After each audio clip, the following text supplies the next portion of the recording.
John Lund as Johnny Dollar. Roger Stern, Dollar. Oh, hello, Mr. Stern. What can I do for you? We insured Jonathan Bellows. Somebody tried to kill him. Is that the Jonathan Bellows? The industrialist. Yeah? His wife went to the police, but Bellows refuses any protection. Doesn't seem worried. Considers the potential assassin just a crank. Well, what do you want me to do? Look into it. We insure Bellows for $500,000. I suggest you talk to his wife first. She's staying at the town apartment, number 1 Park. Mrs. Edith Bellows. She'll expect you.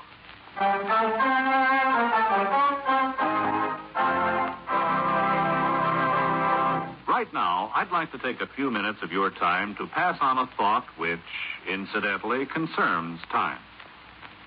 According to the Bible, to everything there is a season and a time to every purpose under the heaven. We all agree on that, I'm sure. And we'll also agree that the regulation of time also depends on the season. For example, did it ever occur to you who decided where our 4 time zones in America should be exactly? Well, back maybe 75 years ago, there were about 150 different time zones which were set up according to the whim of the local inhabitants. Most of the time was called sun time, and there could be 15 minutes difference between the clocks of 2 towns only 10 miles apart. So, to get rid of the confusion, the Interstate Commerce Commission was established. It divided the United States into 4 standard time zones so that railroads, planes, buses, and the mail could run on schedule. Of course, if a city wants to go on daylight saving time during the summer, that's a decision which is made locally. The standard time remains the same everywhere else. But setting the nation's clocks isn't the only job of the Interstate Commerce Commission, however. It also makes rules and regulations for the various means of transportation which go from one state to another. It sees that railroads, truck lines, barges, and boats operate safely, charge reasonable rates, and give good, dependable service. It also protects trucks and bus drivers from working such long hours that they might fall asleep while they're driving. The Commission also demands that trains, engines, and machines have safety and stop devices. It is, in itself, a safety device to assure every one of us freedom from danger as we travel about our country.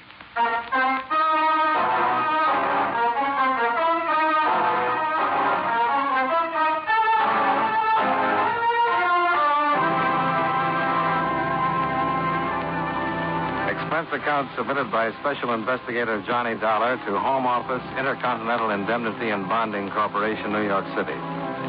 The following is an accounting of expenditures during my investigation of the Jonathan Bellows matter. Expense account item 1, $29.65. Mileage and incidentals between Hartford and New York City. I arrived at number 1 Park Avenue close to 2 o'clock. Mrs. Edith Bellows, a very attractive redhead somewhere in the early 30s, met me at the door and showed me into her luxurious apartment. Sit down, Mr. Dollar. Thank you. Mr. Stern explained the situation to you? Only that someone tried to kill your husband. Yes, day before yesterday. Jonathan was walking in the garden and someone shot at him. Fortunately, they missed. Mr. Stern said your husband refused police protection. He's a very unusual man, Mr. Dollar. I would say so. He's not a young man, 63. He's retiring and doesn't particularly care for people, especially people who meddle. Unfortunately, he considers the police meddlers. Has he hired any kind of protection? No. Isn't he worried? Well, he doesn't show it. But knowing him as I do, I'd say he's mildly concerned. Someone takes a shot at him and he's only mildly concerned? It's the nature of the beast, Mr. Dollar. Well, I'm sure you're aware that Intercontinental Indemnity is more than mildly concerned. Yes, and so am I. And the whole family, for that matter. I'll certainly give you all the cooperation that I can. I think everyone else in the family will be greatly relieved. Except your husband. I'm afraid he won't like it much. It'll be pretty hard investigating if he has me thrown out of my ear. Well, you've one thing in your favor. You're not a policeman. Yeah. But when I'm on a job, Mrs. Bellows, I've been known to meddle and meddle and meddle.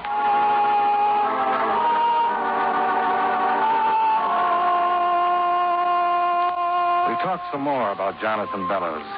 Mrs. Bellows had married him 8 years before, taking her place as number 3 in his collection of wives. Her predecessors had retired to lives of leisure on their alimony.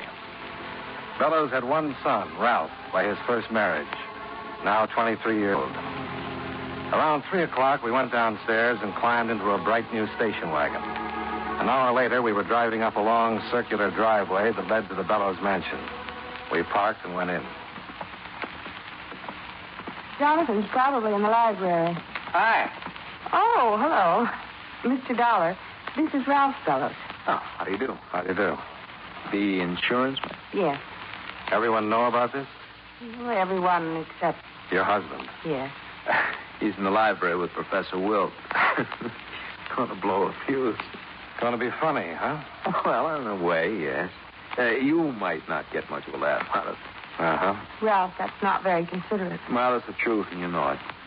The old man's going to take off like a skyrocket. And I personally think it's very funny. I'm not being vindictive. I'm just being honest. Look, Mr. Dollar, I haven't anything against you. I don't even know you, but my father's a tough, bigoted, unreasonable old man, and I've had to put up with it all my life. Ralph. Well, it's the truth. 99% of the time, he gets his own way, but when he doesn't, he creates the most magnificent explosion you've ever seen. Gloatingly, I am proud to say that I have been responsible on several occasions for lighting the fuse. Do you own a gun? Oh, don't be ridiculous. I didn't take that shot at him. Oh, no, of course not. Ralph's just as concerned as the rest of us. Ralph, I think we'd better... Yes, certainly. Can you take it, Mr. Dollar? That's why I'm here. Then allow me to escort you to the library. Huh? You're spoiled, Ralph. Rotten.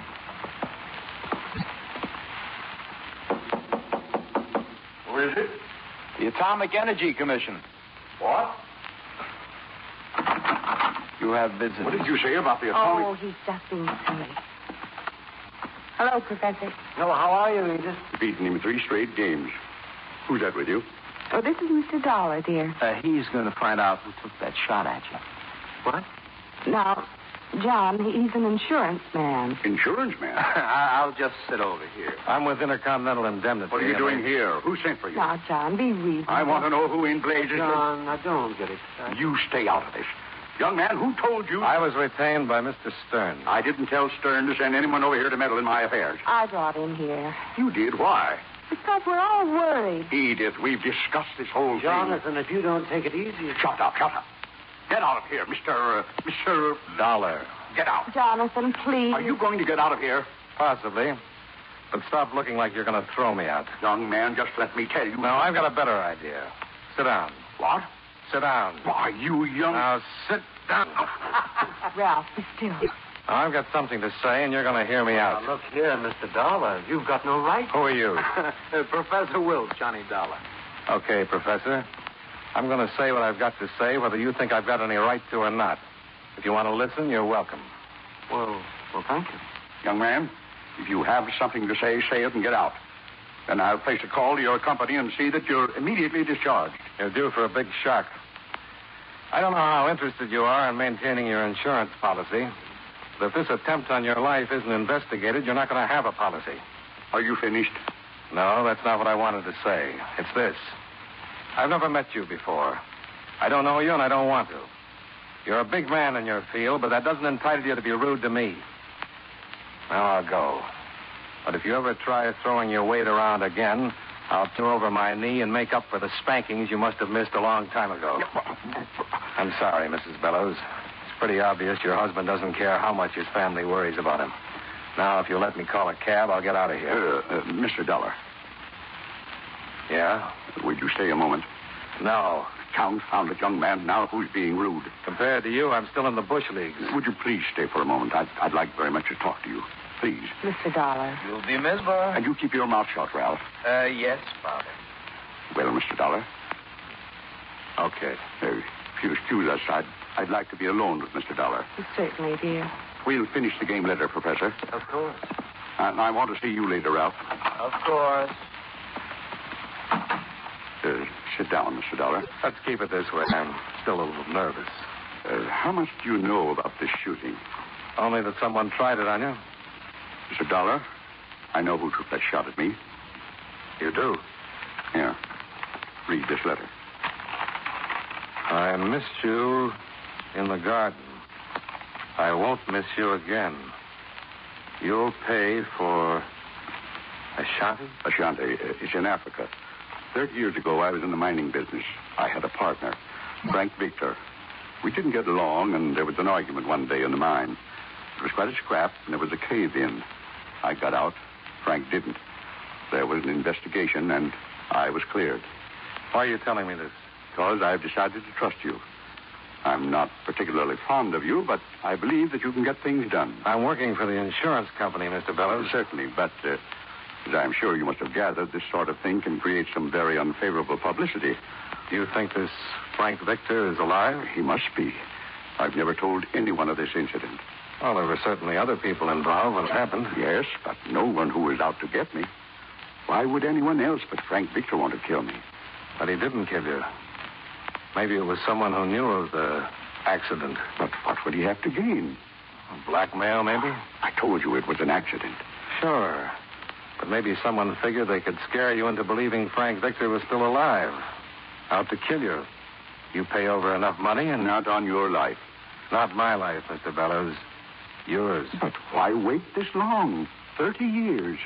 I have to admit that kind of stops me. You've been a big man in the business world for a long time. Nobody would ever have any trouble locating you. What do you intend doing first? Going back to New York? Why? Oh, lots of little things. Mr. Dollar, as long as I have taken you into my confidence... Mr. Bellows, someone took a shot at you. It might happen again and you might be dead. Now, if you want me to prevent something like that, you'll just have to trust me. My wife drove you here? Yes? Then you need a car. Take the station wagon. Well, now, when do you think you'll be returning? Probably tomorrow. Well, you can stay at the town apartment. I want to be in touch with you. You might just as well take advantage of the empty apartment at number 1, Park Avenue. Yes, I know. I'll see you tomorrow.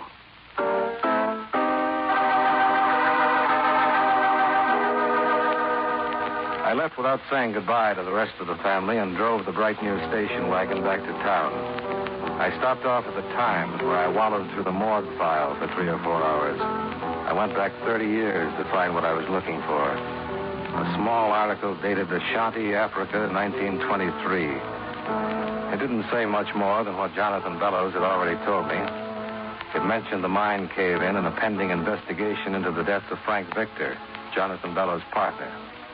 In an edition dated 3 weeks later, I found the account of the investigation and a verified Bellows story about the verdict. Satisfied, I left the newspaper and drove to number 1 Park Avenue, where I received a royal greeting from the doorman, who informed me that Mr. Bellows had phoned to make sure I had everything I needed. In the apartment, I poured myself a drink, took off my shoes, stretched out on the sofa, and put in a call to Roger Stern. Yes, Dollar? I want some information on the Bellows family, past and present. Sure. Find out where his other 2 wives are and how long they've been there. Put a man on it right away. And find out about a Professor Wilt. Wilt? Yeah, W-I-L-T, I think. Friend of Bellows. Plays chess with him. Also, I'll need a background on all the servants. When do you want it? Pick it up tomorrow morning. If you want to reach me, I'm at, wait a minute. Plaza 52099. Number 1, Park Avenue. Do I know her? Oh, I wish you were right. Apartment belongs to Bellows. He let me use his station wagon, too. I don't believe it. It's my big blue eyes. I just batted them a couple of times and pressed them. Resto? Sure. Station wagon, Park Avenue apartment, and he better be nice to me. A couple of more bats, and he might buy me my own insurance company.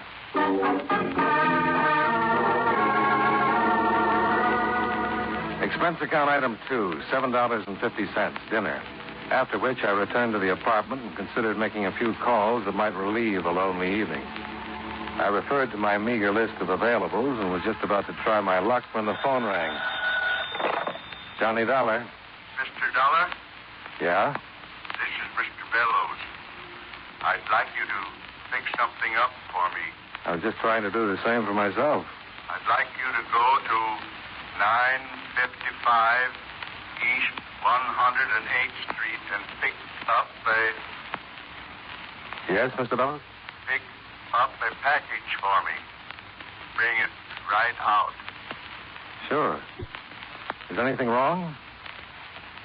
Mr. Bellows. Nothing's wrong, Mr. Dollar. Just pick up the package and bring it right out to me. Well, sure. 955 East 108th Street? Yes, it's the bar. Ask the bartender for the package. Bring it right out. Okay. Goodbye. Mr. Bellows, are you sure there isn't something... Mr. Bellows. Mr. Bellows. Huh.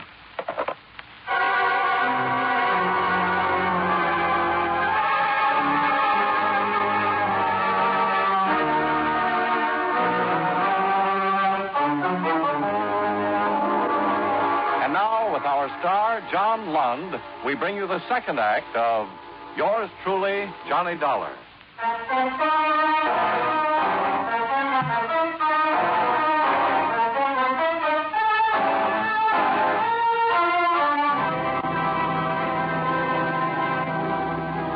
I went downstairs, climbed into the station wagon, and wheeled it east to 108th Street, where I located number 955. It was a bar, the Blue Pheasant.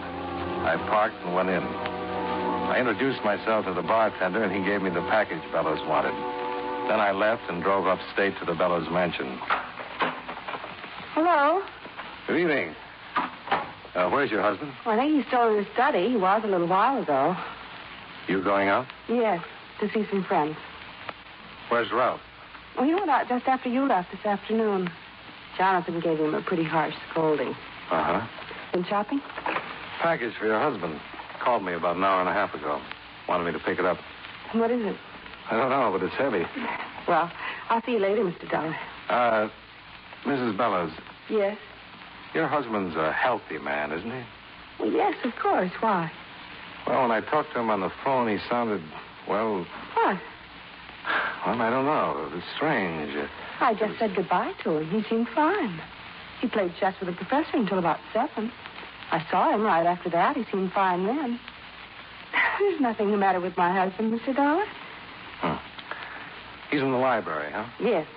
Now, have a good time. Oh, thank you. Goodbye.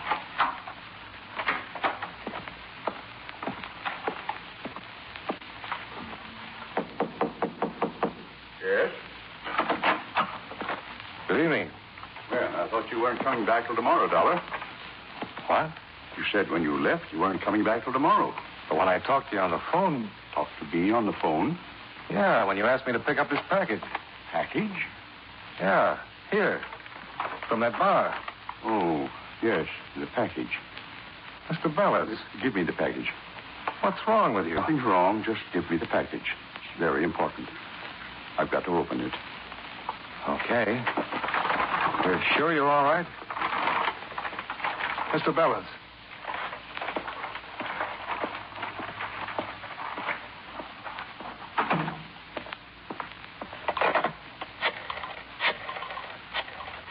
Well, no, Mr. Dollar. Oh, Ralph. Thought you'd gone out. Ah, just got in. I was just calling a company doctor. Doctor? I think there's something wrong with your father. What do you mean? He called me about an hour and a half ago. Told me to pick up a package. I just brought it in to him, and he acted like he never even phoned me. Well, maybe he didn't. Maybe someone else. But when he saw the package, he seemed to know all about it. It was odd. It was as though I suddenly wasn't even in the room. He took the package. It felt like the whole building was coming down around my ears. Ralph and I were thrown back against the wall. And by the time we got up, the library was a smoking black hole. Dad! Jonathan Bellows had been blown to kingdom come.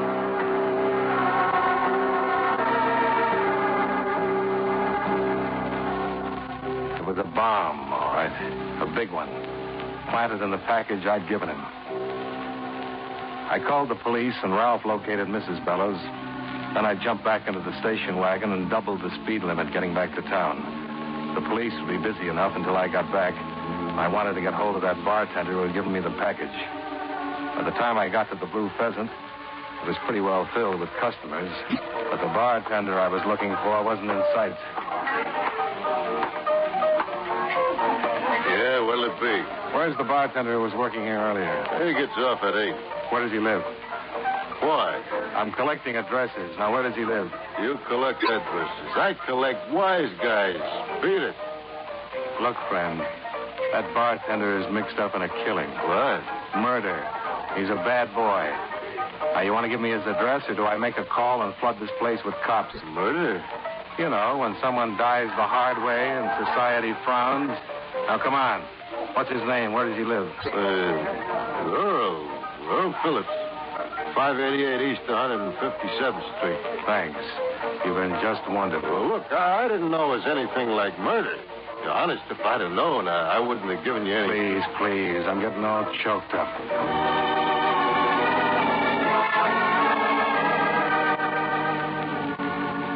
I drove across town to 157th Street and found 588 East, a big apartment house. Earl Phillips was registered in 405. I gave him a few minutes while I knocked my knuckles loose, then went and dug up the landlady to have her open the door. Oh, she was a dream. About 4 years older than Grant's tomb, with a gin disposition that would make a lost weekend seem like a Miami vacation. The type that should never have been dug up. Now, look, honey, I got cleaning to do. Look, sweetheart. Sweetheart. An expression of fondness. Look, Buster, don't give me no words longer than one syllable. Cop. You cops got badges. Here. Don't look like a badge to me. These are my credentials. John.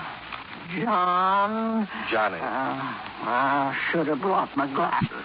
Johnny Dollar, insurance investigator. Insurance? Now, let me explain, madam. I work with the police. I don't sell policies. I'm an investigator. I investigate things. Yeah. Well, suppose you tell me what you're investigating. Murder. Murder? Mr. Phillips? With the door open, we'll both know so much. Oh, okay.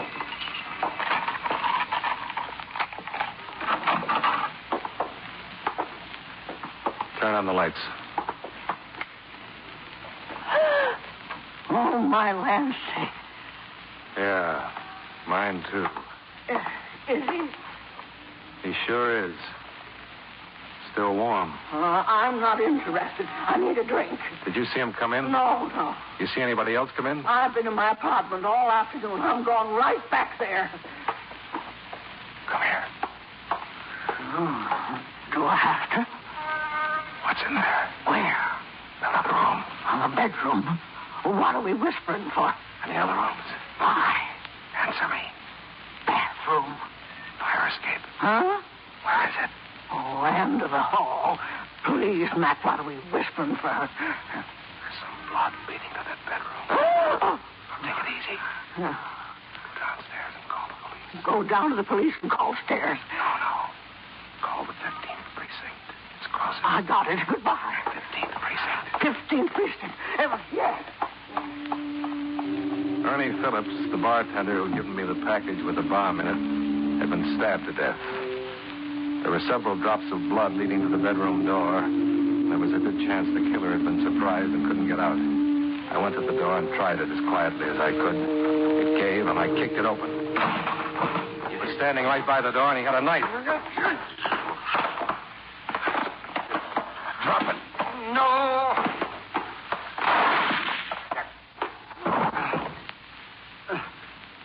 You should have listened to me, Professor. Bad? Yes. Landlady's after the police. You want to tell me about it? Sure. Help me sit up. All right.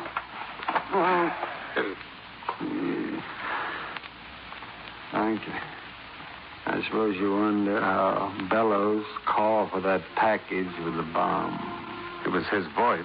It was Bellows. I've known him for a number of years. I was treating him for his nerves. You an MD? No. Years ago, I worked in a carny at the carnival.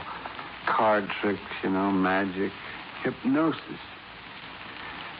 I finally managed to save enough and set myself up as a psychotherapist. It was arranged I meet Bellows at a party. Told him I could help him. Actually, I did help him. Simple hypnosis. Turned out to be a good setup. Paid me well while I had him on. I learned a lot about his business and his personal life, too. He told you about the Ashanti affair? Yes. We decided to make it look like blackmail. We? That's Edith, Mrs. Bellows. She would have gotten half of the estate and the other half to Ralph. And Mr. Dollar, I think I'm dying. The police should be here any minute. Well, it was Edith's idea. I met her some time ago. She arranged the meeting with Jonathan. He was hypnotized when he called me? Yes. I left the bomb with Ernie. There's a bartender I've known for a long time. He didn't know anything about it, but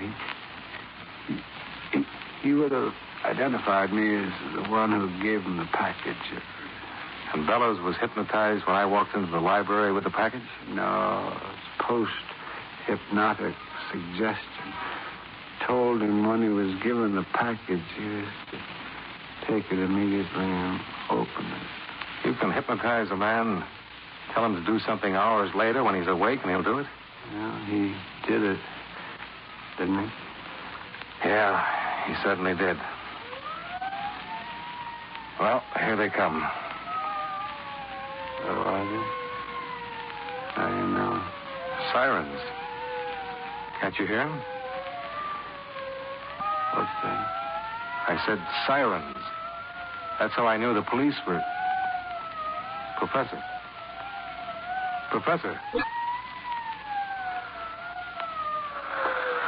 Well, you wouldn't have liked the sound anyway.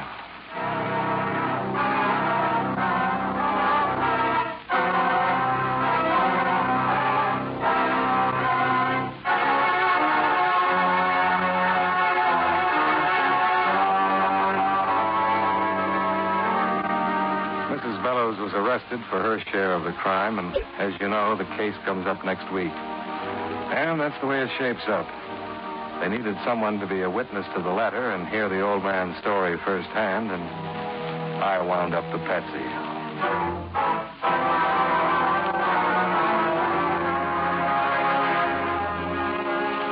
Expense account item 3, $141.80.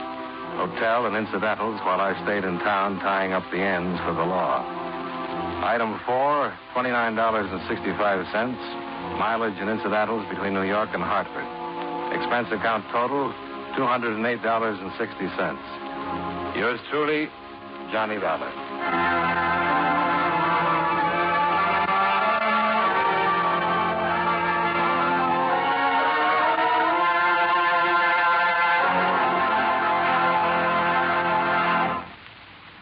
You know, many great men have attained the highest office in our land, the presidency of the United States. Can you guess the name of this man? The son of a Baptist minister, he entered Union College at Schenectady, New York, at the age of 15. He was the fourth vice president to become president through the death of the chief executive. One of his first acts as president was the signing of the Civil Service Act. The territory of Alaska was organized during his administration, and standard time was adopted throughout the country. If you don't know his name by now, here are 2 more clues. While he was president, the American Federal Labor was organized, and the Brooklyn Bridge was completed. Who was he? Chester Alan Arthur.